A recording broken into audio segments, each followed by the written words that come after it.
Is evidence-based literature the be-all, end-all of clinical practice, or should we be incorporating other information? Can TXA stop bleeding from anything? Does vitamin C help anything? Stay tuned and find out. Welcome to the Physician's Guide to Doctoring, a show by me, Dr. Bradley Block, and this is a practical guide for practicing physicians where we interview experts in and out of medicine to find out everything we should have been learning while we were memorizing Krebs cycle.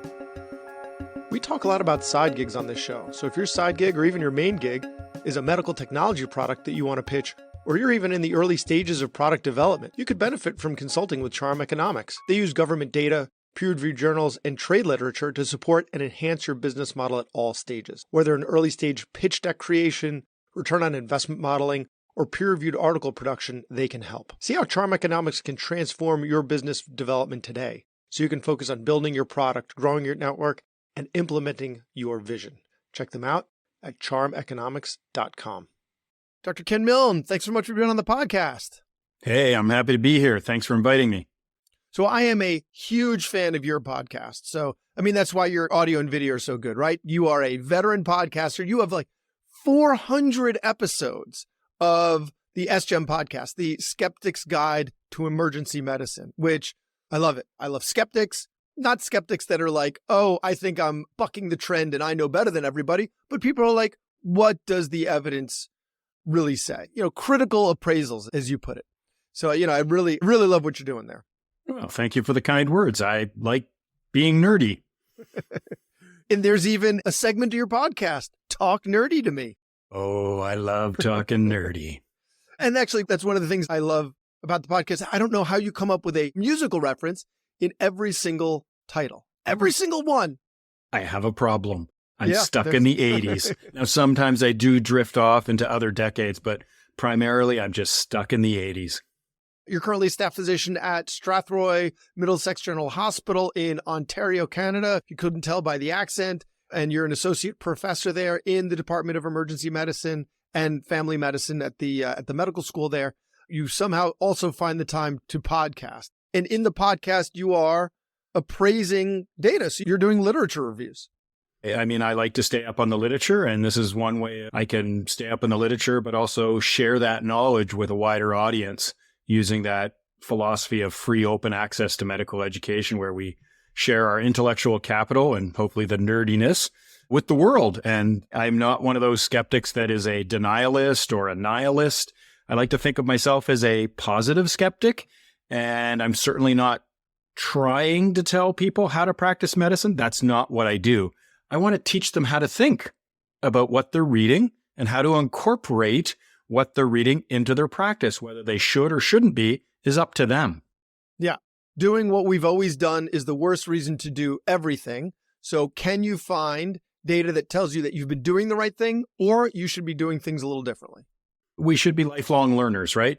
Our education doesn't stop when we walk out of medical school or walk out of residency. In fact, I think I learned more in my first year of practice, like real medicine, than I did throughout all my training, because all of a sudden it was all on you, and that made it very personal, and that you wanted to get it right. So it wasn't just about passing a test or an exam or something like that. It was about the patient. So I learned a lot after I finished my formal training. Yeah, those first couple of years of practice, they're tough. Then you hit your stride and you're continue learning, but yeah, it's not the same. One of the things that you talk about on your intro to the show is shortening the duration it takes from new information to integrate into clinical practice. And so I remember, I think it was like vitamin C, when they discovered that vitamin C, or citrus fruits rather, it was like an English scientist, it was like a ship captain, took like 200 years to get the fact that citrus fruits can prevent scurvy to actually make it to the point where they routinely carried citrus fruits on boats so that sailors wouldn't get scurvy. And so we still have that problem where we have new information and then it takes time for it to actually integrate into clinical practice. We are doing a little bit better than taking centuries. We're down to decades. Ooh, good for us. In the age of social media, knowledge translation takes more than 10 years. That's what I usually say in the show.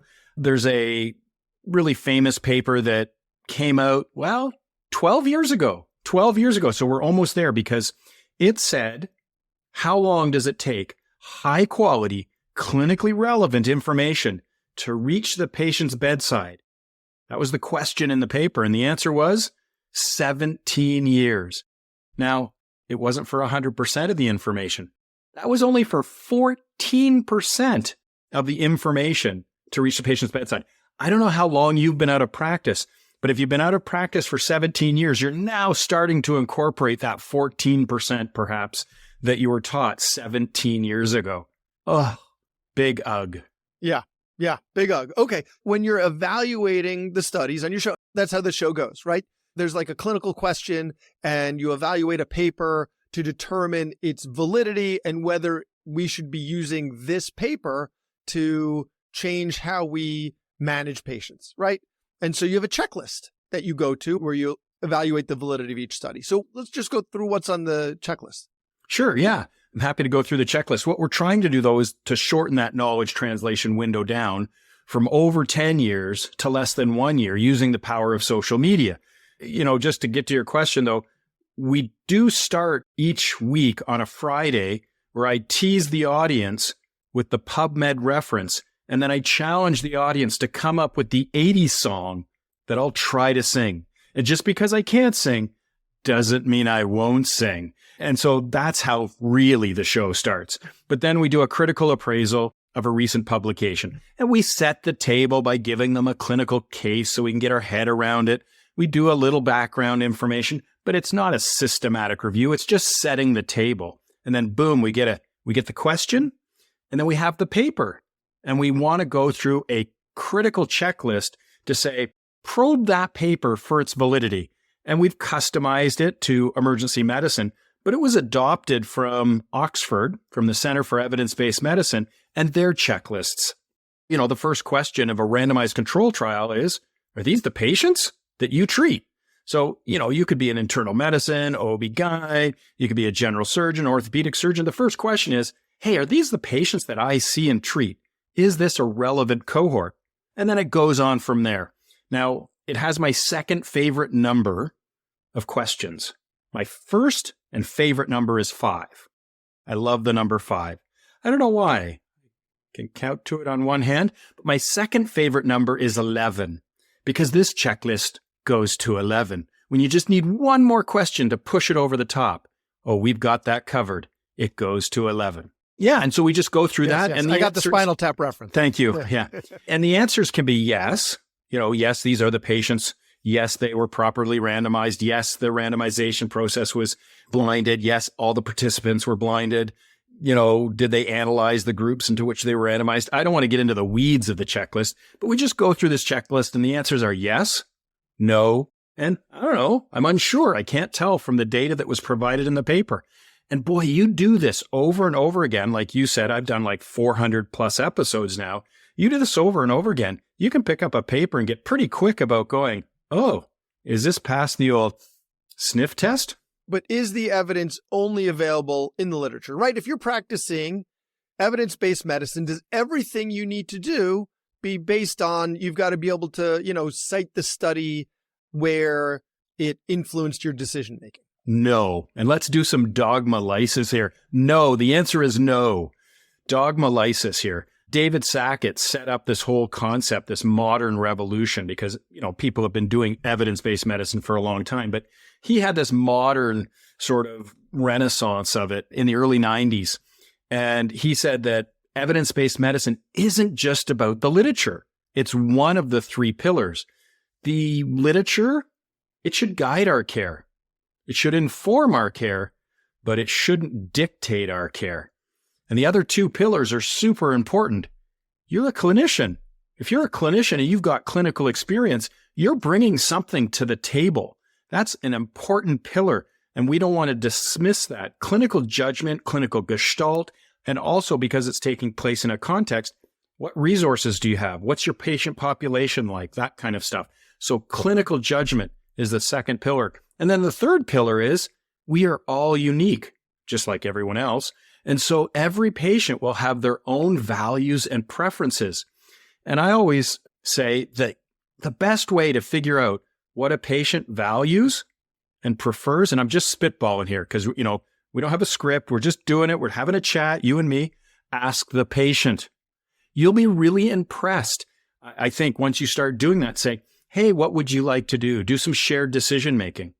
Because the literature very rarely says, thou shalt do this or thou shalt not do that. It's sort of like, we've got some numbers here. We got some potential benefit. There's some potential harm. I've got my clinical judgment that I can bring to the table. I'm only an expert at the medicine and the literature, but the patient is an expert at themselves and their own personal journey and what they care about. So just ask them, what do you care about? Like, do you want to go on this drug? Yeah, I find that that's really useful when we're deciding whether to resuscitate with normal saline or lactated ringers. I find that the patients, a lot of them have really strong preference on that. Well, there's times for shared decision making and there's times for staying alive. Oh.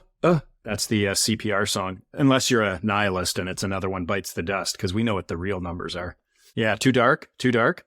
I could say they're only mostly dead. Do you know where that comes from? Favorite movie of all time and amazing book. How could it not be everyone's favorite movie? It would be inconceivable. My wife is tired of me saying, well, I wouldn't build a summer home here, but the trees are actually quite lovely. What I tell my wife always, when she asks me to do something, I say, as you wish. Actually, the values is something that I'll sometimes say to my patients when they ask me, well, what would you do if it was you? Or what would you do if this was your kid? And what I'll say is, the problem is, like, we bring our own values into the decision making, and that's like telling someone who to vote for. And listen, I would love to tell you who to vote for, because I think I'm right 100% of the time on who to vote for, but that doesn't, incorporate a lot of this. And if you were in the room next door seeing one of my partners, you might get a different answer to that question. So like, I can tell you, I can make an argument when it's shades of gray. And that often happens. Like for me, ear tubes, ear infections, like, oh my God, I don't want my kid having another antibiotic. Okay, we'll do tubes. As opposed to, you're going to give them anesthesia and you're going to poke holes in their eardrums. Oh my God. Okay, fine. Then we won't do tubes just now. We'll wait a little longer, see how things go. Maybe they'll need a couple more rounds of antibiotics for ear infections. There's this huge room for this nuance and this discussion and preferences. Like you said, like I see parents, and I often will do this with their children and say, I'm not going to assume you want antibiotics for that otitis media. I'm not going to assume you don't want the antibiotics. I can tell you what the numbers are. You know your child, and you can have this. Oh my God, every time Susie gets, an antibiotic, she gets explosive diarrhea. Do we really have to go on antibiotics? And I'll say, actually, no, you don't. The vast majority will resolve on their own in 2 to 3 days if they're over the age of 2 and blah, blah, blah, blah, blah, right? They say, oh my God, we're leaving for Mexico. We don't want her to be sick down there. You go, okay, that's reasonable too, right? Right. You want to have explosive diarrhea in Mexico? In Mexico with the rest of the family, but for other reasons, not antibiotic associated. Yes, there are a lot of shades of gray, but there have to be things out there that you've learned from your experience and from your podcast that you sometimes see other clinicians doing, where you're just like, man, I really want to grab their phone, put this episode on their playlist so that when they're driving home, they hear what the evidence is. So there's got to be something. So I want to talk about that from 2 different perspectives. One is what you'd like to share with your EM colleagues, because EM is such a hub and you basically practice all of our specialties to some degree. A lot of what you cover translates to other specialties as well. So first, let's start with just your colleagues. Like, what are the things that you're sometimes seeing other EM physicians doing where you're like, there's a lot of evidence out there that says that you should be doing X and not Y? Well, actually, I don't find myself in that position too often because there's not a lot of good evidence out there to say thou shalt do this or thou shalt not do that. Come on. I know, but get them. The road of practice of medicine is very wide and you don't get into the ditch very often. Obviously, you don't want other physicians, if you see them doing something that's obviously wrong and going to cause harm. Okay, yeah, they got a potassium of 7.5. Let's not push the potassium. But, most of it is really wide and we shouldn't be wagging our fingers at each other. And most of the time, actually, I take the brunt of it when other physicians come to me and say, I can't believe you didn't do X or you didn't give drug Y. That's more likely. I'm not usually in their face saying, I can't believe you're giving this medicine or not giving this medicine. Let's take buccal fractures in children. Traditionally in North America, we've been casting those. And traditionally in the UK, they're like, really? Can't you just put a soft wrap on that? Yes, you can. And all the kids turn out pretty much fine. And we don't know the denominator of how many kids fell and got a buccal fracture and their parents never brought them to the emergency department to get an x-ray. Sorry, when you say buccal to an otolaryngologist, it makes me think Buccal. They fractured their cheek. So we'll call it a green stick. Why don't we call it a green Okay. stick? There is a difference between the two, but they've got a little green stick fracture, which is slightly different than a buccal fracture. We know that most of those kids who don't come in are children of physicians and healthcare workers, because our parents never took us to the hospital for that kind of stuff. We don't know the denominator, and these kids turn out fine. And a whole nation over in Europe is not treating it the same way we're doing it. So we get very cultural and very tribal in our treatments. You know, like I've had physicians go, I can't believe you didn't cast that kid. And then I'll go, well, you know, there's some work over the last 20 years. I nudge them and I'll say, hey, I've done a show or two on this. You can take a look at the paper, or you can just turn your car into a classroom and listen to the podcast on the way home. And then you'll understand why I didn't choose to. And it's usually not my choice. It's usually a shared decision making with the parent saying, hey, is Sally super active or going to summer camp and she needs more protection? What's Sally like? Like, just ask the parent. Or if they're like, oh my goodness, no, Sally will turn that cast into a weapon. No, just a soft wrap. Thank you very much. You know, so it's, again, you know, with all of these EBM questions, my answer is it all depends. And it usually does all depend. There's not one thing that says, triggers it like a dichotomy that you go this way or that way. It's sort of like, meh, it's a decision that you talk about. But the second half of that question was about, what do I do? And if I see, you know, other physicians doing certain things, well, you know, my clinical practice, you know, they'll see me practicing a certain way. So that's an influencer. I'll nudge and, you know, Ooh, did you just call yourself an influencer? I will influence them. I'm on TikTok now as of January. I do a paper in a minute. Go. And I summarize a whole paper, critically appraise it in 1 minute. And the clock runs and I do it and I bang it out with each of my episodes now. You don't speed up the speech so you're like the Micro Machine Man? No, I do talk fast though, but I don't speed it up. I just try to hit that minute mark on each episode.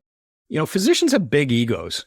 Oh, good. You're sitting down. Hopefully everybody's not driving their car right now listening to this. They could just drive right off the road. Surprised, yeah. But physicians can have big egos. And, you know, if you take the full frontal, hey, you idiot, I can't believe you're doing this approach, they might just dig in, double down, and all of that stuff.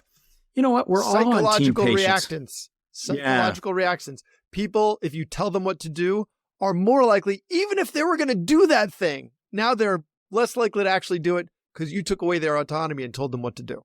You got to sidle. Yeah, I want them to have agency and autonomy, just like when I'm interacting with patients who I consider they are an expert in their journey. Physicians that I work with are also experts and they have their own personal experience and their clinical experience. And so if they're doing something different, I usually ask them, hey, I saw you did this. You gave this drug. That's interesting. What informs your practice on that? I'd like to learn, like, why? And that usually, it cracks the door open sometimes for a better discussion, a more collegial discussion. And often when we drill down to the primary literature, we go, holy crap, we're standing on pillars of salt and sand here, Ken. We don't have much to go on either way. So that's why I'm sort of like, yeah, whatever.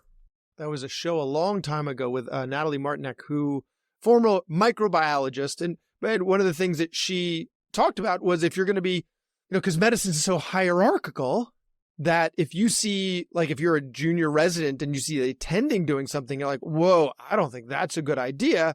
How can you insinuate yourself in this situation? And really the fact of the matter is, well, if you're a junior resident, it's an attending, they have a lot more experience. And maybe there's something that you're not familiar with, or maybe they're doing something they could be doing better. And so the best way to go about it is exactly how you said it. You say, I'm not really sure what's going on. In my head, I was thinking that you were going to do this, but you're doing this.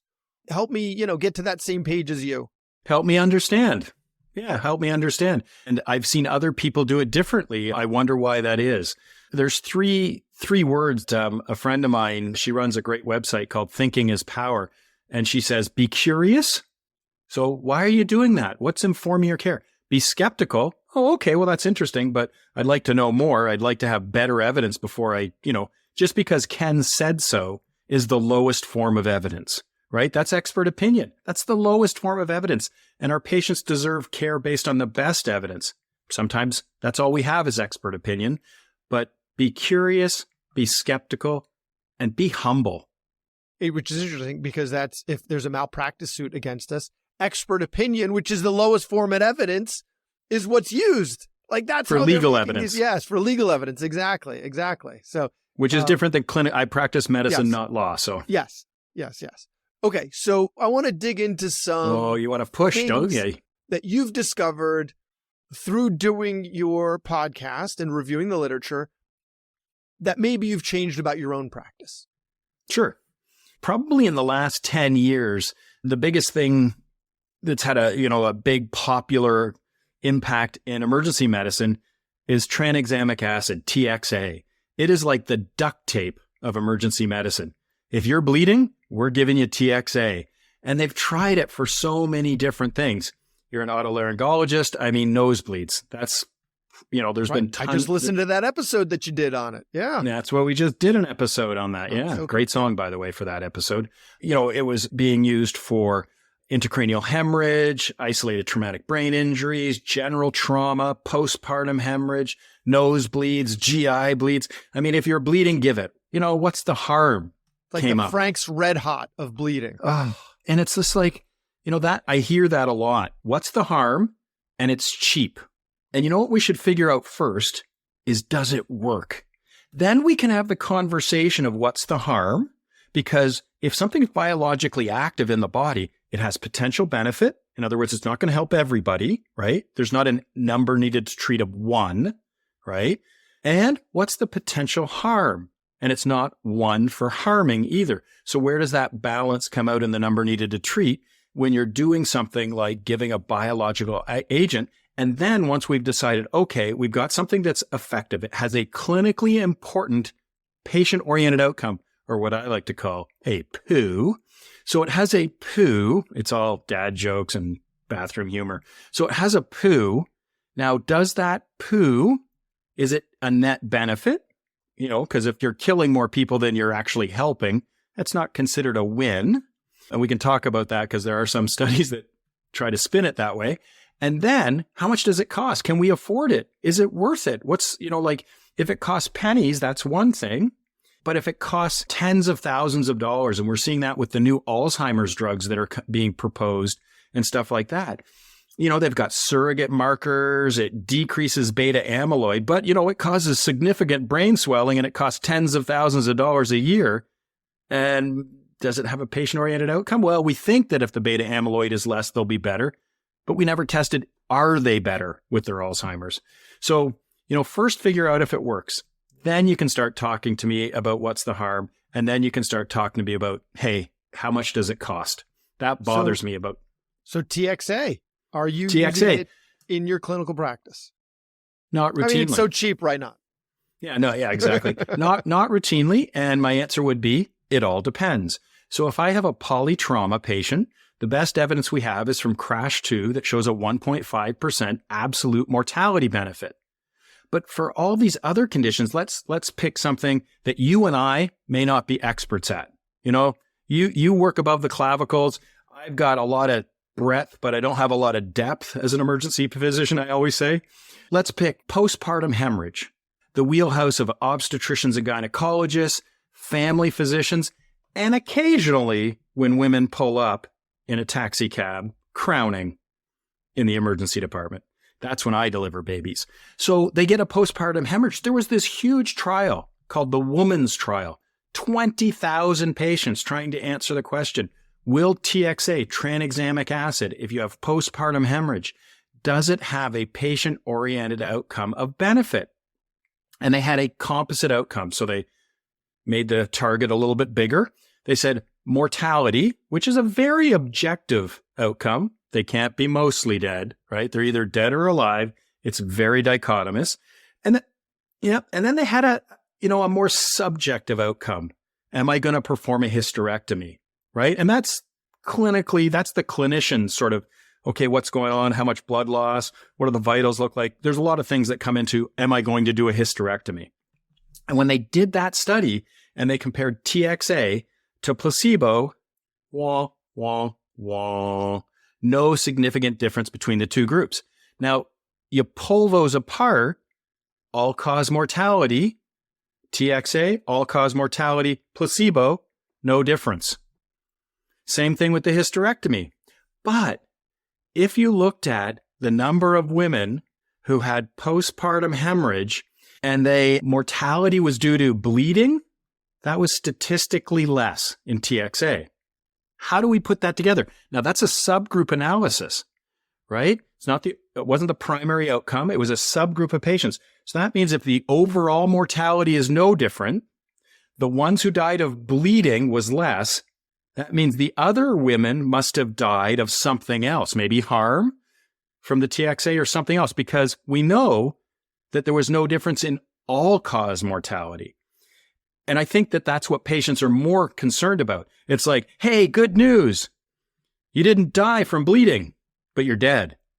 Okay, I get it. Someone that news, right? Yeah, but people can overinterpret those kinds of studies and say, see, we should give it because in this subgroup, it showed a statistically significant benefit. It's cheap, easy to give, and what's the harm? And the harm is we don't know that it works. The overall mortality is the same, right? And so should we be spending our time and effort and any cognitive load, and it's easy to give TXA, but cognitive load and any dollars into something that hasn't been demonstrated to work? And they've actually there's a study where they said, okay, let's look at the abstract of papers and say, in that abstract, did they highlight a secondary outcome, some subgroup or something like that? Ooh, this is interesting, right? And they found that because it should be hypothesis generating, when they looked at that in that study, how many of those papers went on and said, okay, that's an interesting finding. That's an interesting subgroup. Less women died of bleeding in this TXA study of postpartum hemorrhage. Let's go on and do a properly powered study with the right methods to figure out, is that true? Do you want to hazard to guess how many times in percentages? Do you think it was over 50% of those things were tracked down or less than 50%? I know the answer because I listened to your show. It was 0. No, it was 10%. Oh, it was 10%. Okay, sorry. So, but you're getting there. You've just spilled the candy dish. So it was 10% were actually looked into. And then when they were looked into it, how many were confirmed? And yes, it was a nice round number. The big goose egg, 0. So I see these. Wait, that seems really unlikely. So what you're saying is like sometimes you'll do these studies, right? And after the study's done, you will go to look for trends in subgroups to see if any of them need to be examined. And so if you do find something that's statistically significant, there's a chance, to be redundant, that it was statistically significant by chance, right? So if you do enough of these, it seems like you'll eventually repeat the study on the subgroup and determine that it wasn't by chance. How is it that it was always by chance, with like none of these studies ever confirming that the subgroup analysis actually found something? Like you would think that someone would have found something somewhere. So if you're thinking, statistically, and I don't like to get into the p-values because we'll be turning people off, but if they only did 10%, why would you find a difference? Yeah, I know exactly. It's like, oh God, these guys are don't pee all over this podcast. So no, they only did 10%, right? They only did 10. And when they did that 10%, they didn't find it. That doesn't mean none of the other subgroups aren't true. Of course, because then I would be making a positive claim and I would have to support that. We just don't have evidence that they are true. And so this is an important point in epistemology. So how do we know what we know? Well, we know that if you have a hypothesis, you have the burden of proof to demonstrate if you're making the claim that this worked in this subgroup. So in this case, postpartum hemorrhage, less women died of bleeding. Same number of women died overall, but less women died of postpartum of bleeding because we gave them TXA. Great. Then test that. Figure that out, right? Like because the study wasn't powered for that. And you can see how maybe filling out the death certificate, which we know is problematic, and you're using that as the cause of death, let's say you gave TXA and the woman died. Are you going to say it's because TXA didn't work? No, something else must have happened. If they lived, it's because the TXA worked, right? And so there's these biases baked in to the way we do research and the way we interpret research. And this is why Like if you listen to my show over and over and over again, it doesn't matter about the content. It doesn't matter whether we're talking about postpartum hemorrhage. It doesn't matter if we're talking about pediatric otitis media. It doesn't matter. What matters is you get those concepts, that understanding of how to think and how to approach the literature and how to be a critical thinker and skeptical of the literature so you know how to apply it. Because you can't just read the abstract, right? You can't just read the abstract, I know, and get the quote unquote truth. So let's talk about one more thing that seems to keep coming up, okay? Vitamin C. What is the obsession with vitamin C, right? Like Linus Pauling won 2 Nobel Prizes, right? One for chemistry, I think, and one for peace. He was the only person to ever win it by himself for 2 different subjects, right? I think, or Marie Curie also. Woman, yeah, she was the first. So one of 2 people. And at the end of his career, right, megadoses of vitamins are good for your health, vitamin C in particular. And so vitamin C has insinuated itself into our culture. What did Linus Pauling not win a Nobel for? Vitamin C. That's where we get that idea of the Nobel effect. And I see this in physicians, and I try to mitigate myself from being like this. Physicians are very smart, highly intelligent, driven, caring individuals. But just because you read a lot of books and you got through that process of getting through medical school and that residency period and that sleep deprivation and crammed all that information into your head, doesn't mean you're smart about anything else. I go to the Apple store. I am not the genius in the room. Okay. I'm like, just make all my stuff sync. Okay. Cause I don't know how to do it. Right. And so we see physicians, and this is the Nobel effect, that just because they're experts in one area, and we respect them for that. Right. And it's not about staying in your lane. It doesn't mean you can't be an expert in another area, but you got to put in the work usually. Yeah, right. And automatically. It's just not like you have an MD, therefore you can have all these political views that are correct, except for you, of course. Yes, I do. We'll get to that eventually in another episode and all of my correct political views. But vitamin C, right? I remember at the very beginning of the pandemic, and I won't mention the pandemic because then I get somehow blocked from being able to promote the episode or something. There was a hospital near me that was seeing if vitamin C improved outcomes in those patients. And you had a recent episode on vitamin C for sepsis patients. And it's all because of Linus Pauling, right? And so that we're just like obsessed with vitamin C. Have you reviewed any papers in your 400 episodes that have shown, and that wasn't the only vitamin C episode, correct? Like you've covered this before. Yeah, we've done 4 or 5 episodes, I think, on vitamin C. Anything that it shows a benefit other than scurvy?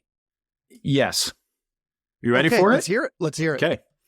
So the vitamin C in sepsis got kicked off or kick-started because Dr. Paul Merrick said that high-dose vitamin C cocktail of thiamine, vitamin C, and hydrocortisone could cure sepsis. His evidence for the claim was a before and after study done at his own institution. So this is not blinded. They had a before study where they didn't give these patients this cocktail. And then after a certain date, they gave this cocktail. And it was limited numbers. I can't remember if it was like 50 people in each group, but it was small-ish, right? And he showed a significant mortality benefit. So we did that show, and we were highly skeptical of the conclusions that vitamin C was actually having the effect because it is not a randomized control trial.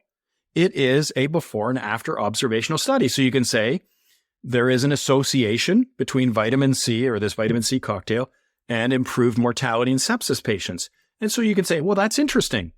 That's hypothesis generating. Now demonstrate that it's actually causative because, we don't want to mix up association and causation. So that was, I think that was like episode 174. And I got like a dozen skeptics to each comment on why we should be very skeptical about this.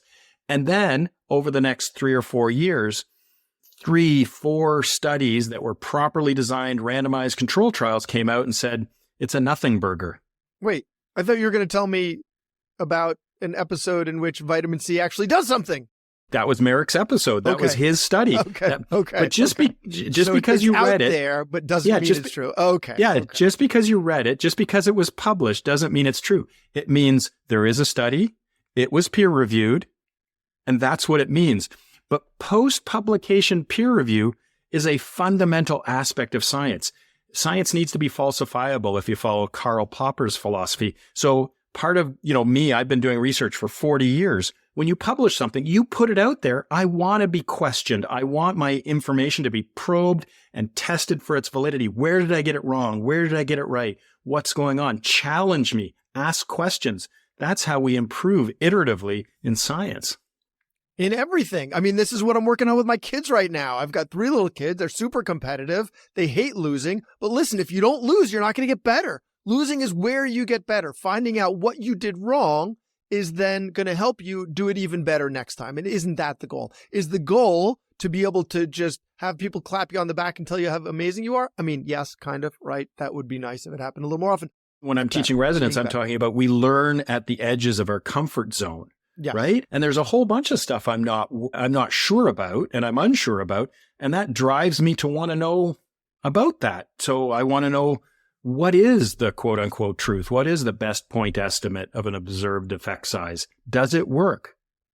Amazing. Amazing. So, I mean, there's these episodes, they go super fast because, I mean, you cover a lot of ground in a short period of time. And of course, you make it fun and you make it funny because of the pop culture references and 80s references and Marvel and DC, superhero references is great. So I'm a big fan. If some of my listeners are also, want to become big fans, where can they find you and where can they find the Skeptic's Guide to Emergency Medicine?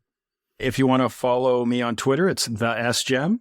And if you want to check out the website, it's thesgem.com. And if you want to email me, it's thesgem@gmail.com.